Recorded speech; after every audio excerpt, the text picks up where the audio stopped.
Hello बच्चों, नमस्कार। स्वागत है आपका अपने परिवार अंकित एजुकेशन अड्डा पर। आज हम बात करने वाले हैं आपके एएलपी टेक्नीशियन और आरपीएफ के कुछ महत्वपूर्ण प्रश्नों के बारे में, जो अभी हाल में 2024 में आए हुए प्रश्न हैं, लेटेस्ट प्रश्न हैं। इनका सॉल्यूशन कैसे किया जा सकता है, तो इसमें हम बात करेंगे सभी क्वेश्चन आपके 2 दिसंबर 2024 की शिफ्ट पहले के क्वेश्चन। ठीक है, इसमें हम आरपीएफ एसआई के क्वेश्चन को हल करेंगे, किस तरीके से क्वेश्चन आपका पूछा गया था और आपको किस तरीके से अटेम्प्ट करना था। ठीक है, और कम से कम आपका समय लगेगा और पूरा का पूरा 100% एक्यूरेसी के साथ क्वेश्चन का आंसर आएगा। ठीक है, तो यहाँ पर लिखा है राहुल नाव से 734 किलोमीटर की दूरी धारा की विपरीत दिशा में 30 घंटे में तय करता है और धारा की दिशा में 12 घंटे में तय करता है।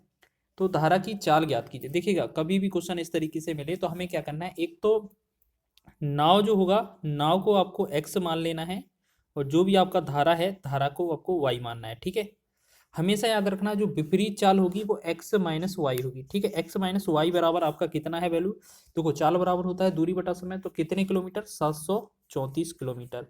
कितने घंटे में तय करती है, 30 घंटे में। तो आपको इससे क्या करना है, भाग करना है। ठीक है, आपको इससे क्या करना है, भाग करना है। ठीक है, तो आपका एक तो वैल्यू ये हो गया। ठीक है, अब एक आपका धारा की दिशा में चाल है तो एक्स प्लस वाई हो जाएगा। तो धारा की दिशा में क्या करते हैं, ये जो आपका 734 है उतनी ही दूरी कितने घंटे में, 12 घंटे में तय करता है। ठीक है, अब ये हो गया आपका। ठीक है, ये आ गया आपका। अब आपको क्या है, ये तो आपका चाल निकल कर आ गया। अब आपसे पूछा है ये आपका एक तो सापेक्ष चाल क्या है, ये आपका प्रतिकूल चाल है और अनुकूल चाल है। देखिएगा, क्वेश्चन में जो वैल्यू दिया है वो आंसर पॉइंट में दिया है, दशमलव में। तो हम क्या करेंगे, इनको भी क्या है, पॉइंट में वैल्यू बना लें। ठीक है ना, तो इनको क्या है, पॉइंट में वैल्यू बना लेंगे तो वो भी हमारा बहुत ही आसानी से आंसर आ जाएगा। अगर यहाँ पर वैल्यू कोई पूर्णांक दिया होता चाल का तो बहुत ही आसान सा आंसर हो जाता। लेकिन अब हमें क्या करना है, इस तरीके का क्वेश्चन मिल गया, चाल हमें दोनों मिल गई हैं, तो आपको याद रखना है पूछा किसका है, पूछा किसका है, धारा का चाल ज्ञात करना है। तो आपको याद रखना है, अगर आपको यहाँ के बाद आपको धारा का चाल ज्ञात करना है तो धारा का चाल हम हमेशा y मानते हैं। और आपने पीछे वाले वीडियो में भी देखा होगा, कई सारे जब भी हमें धारा वाला क्वेश्चन मिला है, नाव वाला, तो हम अगर x निकालते हैं तो हम दोनों को जोड़कर 2 से भाग करते हैं। जब हम धारा निकालते हैं तो दोनों को भाग करके 2 से, दोनों को घटा के 2 से भाग करते हैं। तो हमें क्या करना है, जो 734 है इसके बटा में 30 और माइनस 734 है उसके बटा में 12, इसको हमें क्या करना है, घटाकर 2 से भाग कर देना है। क्यों, क्योंकि हमसे y का वैल्यू पूछा है तो धारा का वैल्यू y मानते हैं, तो घटाकर सॉल्व करते हैं। ठीक है, अब हम एक काम कर सकते हैं, जो 734 है वो दोनों में कॉमन है, इसको कैलकुलेशन सॉर्ट करना है तो 734 कॉमन ले लेंगे। यहाँ नीचे तो लासा 60 ही आएगा, 30 दूना 60, तो 2 एकम 2 माइनस 12 पंचे 60, तो यहाँ पर कितना होगा, एक काम करते हैं आगे पीछे कर लेना, बाकी माइनस पर हमें गौर नहीं देना है। ठीक है, हो सकता है आगे पीछे लिख दिया हो, लेकिन आपको ऐसे ही करना है, बस आगे पीछे लिख लेना। तो 30 दूना 60, 2 हम यहाँ पर लिखेंगे, 12 पंचे 60, 5 हम यहाँ पर लिखेंगे। ठीक है, बटा में हमारा क्या है, 2 है साथ में। तो इस वाले 2 से हम ये वाला 2, ये जो नीचे लिखा है ना, इस वाले 2 से हम ये वाला पूरा काट सकते हैं। 2 तिया 6 और 2 छिक 12, 2 सत 14। तो हमने देखा ये वाला आ गया, कितना आया आप इसको देखेंगे जल्दी से, बस इसको सॉल्व करना है, देखो हमारा आंसर हो जाएगा। तो हमने देखा यहाँ पर कितना बना हमारा, 367। ठीक है, 367 बना और गुणे में कितना बनेगा। अब देखो यहाँ पर ये माइनस कर लेंगे, लेकिन माइनस हमें लिखना नहीं है, अब आगे पीछे कर लोगे तो भी आपका माइनस नहीं आएगा। ठीक है, तो यहाँ पर हमने देखा कि 2 - 5 में अगर डिफरेंस निकालें तो ये 3 आता है, 3 आता है कि नहीं आता है, 3 आता है और बटा में 60। अगर आप इन्हें आगे पीछे लिखेंगे तो ये माइनस चिन्ह भी नहीं रहेगा। ठीक है, क्योंकि आपको पता है ना, ये वाला x प्लस वाई बड़ी होती है, x माइनस वाई छोटी होती है, लेकिन हमने आगे पीछे सॉल्व कर दिया है। ठीक है, आपको समझ लेना है। 3 से भाग करें, 3 एकम 3, 3 से भाग करें 20 तिया 60। अब देखिएगा, आपका जो 367 है, बस उसमें 20 से भाग करना है, 20 से भाग देने पर जो भी आंसर आएगा वो आपका सही हो जाएगा। बस यही तो है ना, 367 बटा में 20। तो बस 20 का मतलब क्या है, एक जीरो से हमारा एक पॉइंट तो बढ़ेगा ही पड़ेगा। पॉइंट तो आपके सारे के सारे 2 में दिए हैं, बस 2 का डिवाइड करके देख लीजिए, आंसर आ जाएगा। तो देखिएगा, 36 को 2 18 बोलते हैं ना, तो 18 वाला आंसर हो जाएगा हमारा। क्यों कि 2 एकम 2, 2 छिक 12, तो आपको 18 दूना 36 लग रहा है ना। फिर यहाँ 7 लिख रहा है, तो 2 तिया 6 और 2 पंचे 10, इतना आएगा। लगभग में पॉइंट लगा देंगे तो 18.35 इसका राइट आंसर होगा। ठीक है, अगर ये पूर्णांक में वैल्यू दिया होता या कटने वाला वैल्यू दिया होता तो आपका बहुत ही कम समय में ये आंसर हो जाता। तो फिलहाल इसको इस तरीके से कर सकते हैं आप। और आसानी से आपका आंसर आ जाएगा। चलिए एक चीज़ और बात बता दें आपको, यहाँ पर कभी भी आपको एक तो x प्लस वाई का वैल्यू जैसे आपको 10 दिया जाए, ठीक है, और एक x माइनस वाई का वैल्यू आपको 6 दिया जाए, तो आपको कभी भी x से निकालने को बोला जाएगा तो हम इन दोनों को जोड़ देंगे, 16 बटा में 2 करेंगे तो ये बनेगा 8। सॉरी ये x y नहीं है, x होगा यहाँ पर, ठीक है। अगर कभी कंडीशन रहा तो, और जब भी हम y का वैल्यू निकालेंगे तो इन दोनों का अंतर करेंगे तो बटा में 2 कर देंगे 2। तो ये इस तरीके का ये पैटर्न बनता है, कभी भी याद रखना। अगर प्रतिकूल और अनुकूल चाल मिलती है दिशा में और विपरीत दिशा में, तो आप इस तरीके से बना सकते हैं क्वेश्चन को। चलिए आगे करेंगे हम नेक्स्ट क्वेश्चन को। लिखा है कि केतन ने 171 कुर्सियां बेची और उसने 95 कुर्सियों के विक्रय मूल्य के बराबर लाभ प्राप्त किया है, उसका लाभ प्रतिशत ज्ञात कीजिए। देखिएगा जो भी हमने फाउंडेशन बैच में बताया था बिल्कुल सेम क्वेश्चन बना है, बस इनका जो डिजिट है वो अलग है, बिल्कुल पैटर्न सेम है। हमने क्या बोला था कि अगर कितनी कुर्सियां या जो भी चीज़ दिया है कितना लाभ होता है, 95 का लाभ होता है तो 95 तो लिखना है ऊपर, ठीक है। बटा में क्या करना है, ये विक्रय मूल्य के बराबर लाभ है। अगर देखिएगा विक्रय मूल्य लिखा होना चाहिए हमें क्वेश्चन में, विक्रय मूल्य के बराबर। पहली कंडीशन याद रखना, अगर लाभ होगा तो हमें माइनस करना है, हानि होगा तो इसमें प्लस करना है, ठीक है। हमने देखा विक्रय मूल्य लिखा भी है और इसके बराबर लाभ प्राप्त हो रहा है, यानी कि इन दोनों को अंतर करना है, ठीक है। तो आपको एक चीज़ याद रखना है, इन दोनों का अंतर करना है, ठीक है ना, ये चीज़ आपको याद रखनी है, ठीक है। तो जो 95 है ना, 95 यहाँ 171 में से माइनस कर देंगे 95, बस इसमें गुणा में लगा देंगे, सो हमारा आंसर हो जाएगा, ठीक है।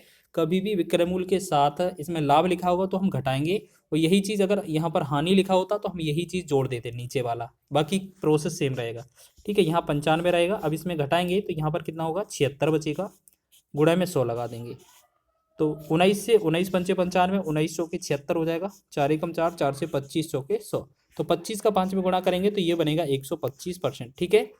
125% इसका राइट आंसर है। तो ठीक है, आपने याद रख लिया विक्रय मूल्य लिखा होना चाहिए, लेकिन क्रय मूल्य होता है तब क्वेश्चन की मेथड अलग हो जाते हैं। सिर्फ विक्रय मूल्य के लिए ये बताया हमने, ये दोनों चीज़ें, ठीक है, लाभ और हानि वाला प्रोसेस। तो ये चीज़ नोट कर लेना, कभी भी क्वेश्चन में मिले तो आसानी से लगा लोगे आप।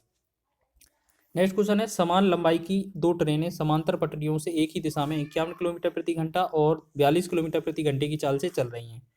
तेज चलने वाली ट्रेन धीमी चलने वाली ट्रेन को 16 सेकंड में पार करती है, तो प्रत्येक ट्रेन की लंबाई ज्ञात कीजिए। तो अब इस स्थिति में क्या करेंगे, जो आपकी दूरी हो जाएगी वो क्या होगी। देखिएगा पहली ट्रेन एक्स की है और मान लेते हैं दूसरी भी ट्रेन एक्स लंबाई की है, देखिए है तो दोनों के दोनों, तो आप ऐसे समझ लीजिए कि यहाँ से मान लेते हैं यहाँ पर दोनों ट्रेनें हैं और एक ही दिशा में जा रही हैं, तो इनकी जो दूरी होगी सापेक्ष दूरी वो आपकी दोनों जुड़ जाएगी तो 2x हो जाएगी। अगर हम इसकी सापेक्ष चाल निकालें, स्पीड की बात करें, तो आपको पता है एक दिशा में जो चाल होती है वो घटती है, तो 51 में से 42 हम घटा देंगे तो ये कितना बनेगा हमारा 42 9 बनेगा, ठीक है। अब हमें समय दिया गया है, तो समय कितना है आपका, देखिएगा टाइम जो दिया है वो 16 सेकंड दिया हुआ है, ठीक है। क्वेश्चन में ये हमारा क्या है किलोमीटर प्रति घंटा है और ये आपका किलोमीटर में दूरी है, मान लेते हैं ये किलोमीटर है या मीटर में, जो भी आपको मानना है वो देख लेते हैं, ठीक है। 2x आपकी दूरी है। अब देखिएगा पैटर्न आपका क्या होता है, चाल बराबर दूरी बटा समय, चाल बराबर दूरी बटा समय, या दूरी बराबर क्या होता है, दूरी बराबर होता है चाल गुणे में समय, यही होता है ना। तो हम क्या करेंगे, दूरी का मतलब है 2x लिख लेंगे, आपको इतना समझ में आ गया। और चाल कितना था आपका 9 किलोमीटर प्रति घंटा है, ये किलोमीटर प्रति घंटा को मीटर पर सेकंड में करेंगे अगर हम, तो ये 5/18 से हमें यहाँ डिवाइड करने का मतलब गुणा करना पड़ेगा।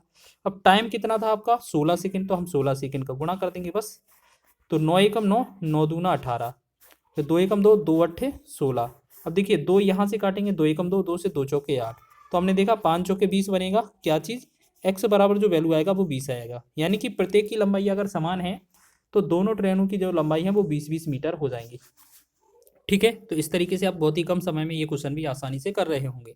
ये लेटेस्ट प्रश्न है 2024 के एग्जाम में, ये पूछा है 2 दिसंबर की शिफ्ट में पूछा है SI के पेपर में।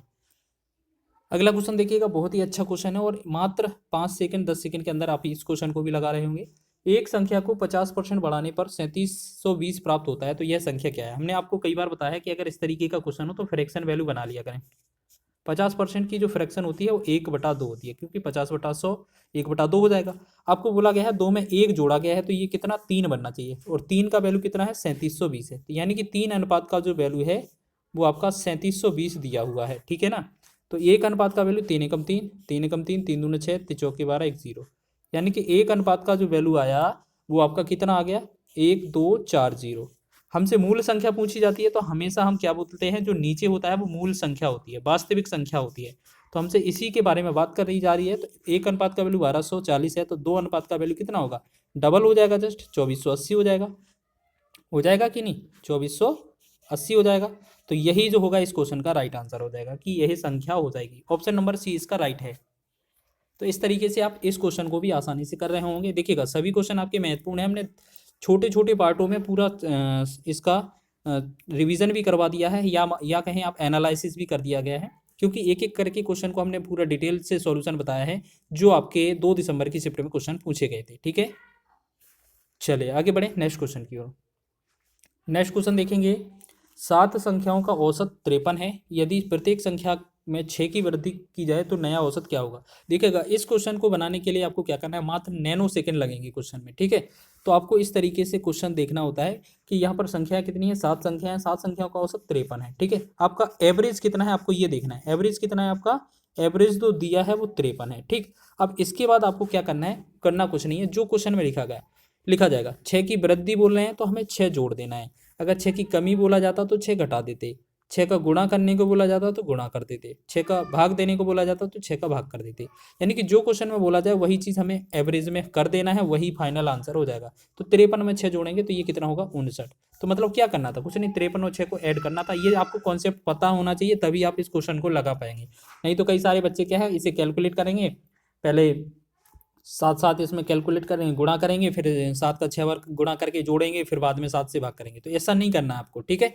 हमने क्या बोला, अगर आपका एक एवरेज दिया हुआ है, मान लेते यहाँ पर संख्या ही नहीं दिया होता, फिर क्या करते। तो इसलिए हम कह रहे हैं ना कि अगर यहाँ पर 53 है आपका औसत, और यहाँ पर प्रत्येक में संख्या में 6 की वृद्धि बोला जा रहा है, तो हर जो औसत होगा उसमें भी 6 की वृद्धि हो जाएगी। अगर कमी बोला जाएगा तो कमी, गुणा बोला गया तो गुणा, और भाग बोला जाएगा तो भाग करना है। तो इस तरीके से आप इसका आंसर डी दे रहे होंगे, ठीक है। क्वेश्चन अच्छा है, याद रखेंगे। नेक्स्ट क्वेश्चन की बात करें तो दो संख्याओं का एलसीएम मतलब लासापा, एलसीएम एलसीएम, और एचसीएफ मतलब मासापा, ठीक है, क्रमशः 114 और 19 है, और यदि उनमें से एक संख्या 57 है तो दूसरी संख्या ज्ञात कीजिए। देखिएगा ये भी क्वेश्चन बिल्कुल बच्चों वाला, हमने आपको कई बार बताया कि पहली संख्या गुणा दूसरी संख्या जो बराबर होता है वो एचसीएफ गुणे में एलसीएम के बराबर होता है। पहली संख्या का वैल्यू आपका 57 दिया हुआ है, गुणे में सेकंड संख्या मान लेते हैं, बराबर एचसीएफ का मान हमारा 19 है और एलसीएम का मान 114 है। तो आपको पता है ना, 57 का डबल ही जो होता है ना 114 होता है। तो हमारी सेकंड जो नंबर आएगा वो संख्या आएगी वो क्या होगी, 19 का डबल हो जाएगा। 19 का डबल कितना होगा, 38। तो जी हाँ, यही आंसर हो जाएगा हमारा। तो बी विकल्प इसका राइट आंसर है। देखिएगा कितना अच्छा लेवल का क्वेश्चन है, बिल्कुल जीरो लेवल का क्वेश्चन पूछा गया था आरपीएफ के एसआई के एग्जाम में। तो इस तरीके से अगर क्वेश्चन बना तो हम आसानी से लगा रहे होंगे। अगले क्वेश्चन की बात करेंगे तो एक मूलधन जब प्रतिवर्ष 20% साधारण ब्याज पर निवेश किया जाता है तो 3 वर्षों के बाद उसका मिश्र धन 2400 हो जाता है। 2 वर्ष में समान दर पर समान मूलधन पर साधारण ब्याज कितना होगा। देखिएगा हमने आपको बताया था कि जो एसआई होता है वो हमेशा RT% के बराबर होता है कि नहीं। और अगर यहाँ पर मिश्र धन पूछा जाए तो वो हमेशा याद रखना, जो भी ब्याज आएगा उसमें क्या करना होता है, यानी कि हमें 100 में ब्याज जोड़ देना होता है, करते हैं ना, 100 में ब्याज जोड़ते हैं, ठीक है। तो बस यही चीज़ तो करना है हमें मिश्र धन दिया है 2400, मिश्र धन का मतलब होता है ए, हमें 2400 वैल्यू दी है, कितने की वैल्यू दी है, 20% के हिसाब से 3 वर्ष में अगर 20 का और 3 का गुणा करेंगे तो ये कितना होगा, 60%। 60% तो ये बनेगा हमारा ब्याज, लेकिन जब हम 100 में ऐड करेंगे ब्याज को तो ये 160 बनेगा मिश्र धन। तो यानी कि 160 का वैल्यू जो 2400 दिया था, इससे हमारा एक अनुपात का वैल्यू निकल आएगा, एक का। अब क्वेश्चन में बोला है हमसे साधारण ब्याज ज्ञात कीजिए, वो भी 2 वर्ष का समान दर पर। अब समान दर पर देखिएगा ऐसा ही निकालना है, समान दर पर मतलब 20% पर, 2 वर्ष के लिए मतलब 2, तो 20 दूना 40, यानी कि 40% निकालना है। सीधी बात, हमें 40 निकालना है इसका, खत्म बात।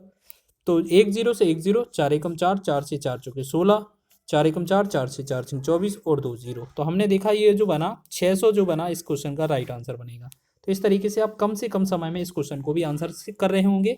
आपने अगर साधारण ब्याज वाला हमारा पार्ट देखा है तो बहुत ही अच्छे से आपने लगा लिया होगा ये क्वेश्चन, ठीक है ना। चलिए तो इस तरीके से आपने बहुत ही महत्वपूर्ण प्रश्नों को कवर किया है जो आपके प्रीवियस ईयर इस एग्जाम में पूछे थे, यानी कि लेटेस्ट प्रश्न है अभी हाल में। ये 2 दिसंबर 2024 की शिफ्ट का क्वेश्चन है। आरपीएफ एसआई की शिफ्ट पहली थी, इसमें ये पूछा गया था। इसके बाद हम 1 बाई 1 ये 2 शिफ्ट हो, दूसरा हो गया, फिर अगले शिफ्ट का, ऐसे ही हम सभी शिफ्टों का, चाहे आपका आरपीएफ का हो, चाहे टेक्नीशियन का हो, चाहे एएलपी का हो, हर एक एग्जाम का सॉल्यूशन हम इसी तरीके से और थोड़े थोड़े क्वेश्चन में छोटे छोटे पार्टों में कवर करा रहे होंगे, जिससे आपको जब भी समय मिले, आप 10 मिनट 15 मिनट 5 मिनट 10 मिनट जितना भी समय मिले, आप उसका रिवीजन आसानी से कर लेंगे। ठीक है, वीडियो अच्छा लगा है तो वीडियो को लाइक करें, शेयर करें, चैनल पर नए हैं तो चैनल को सब्सक्राइब कर लें।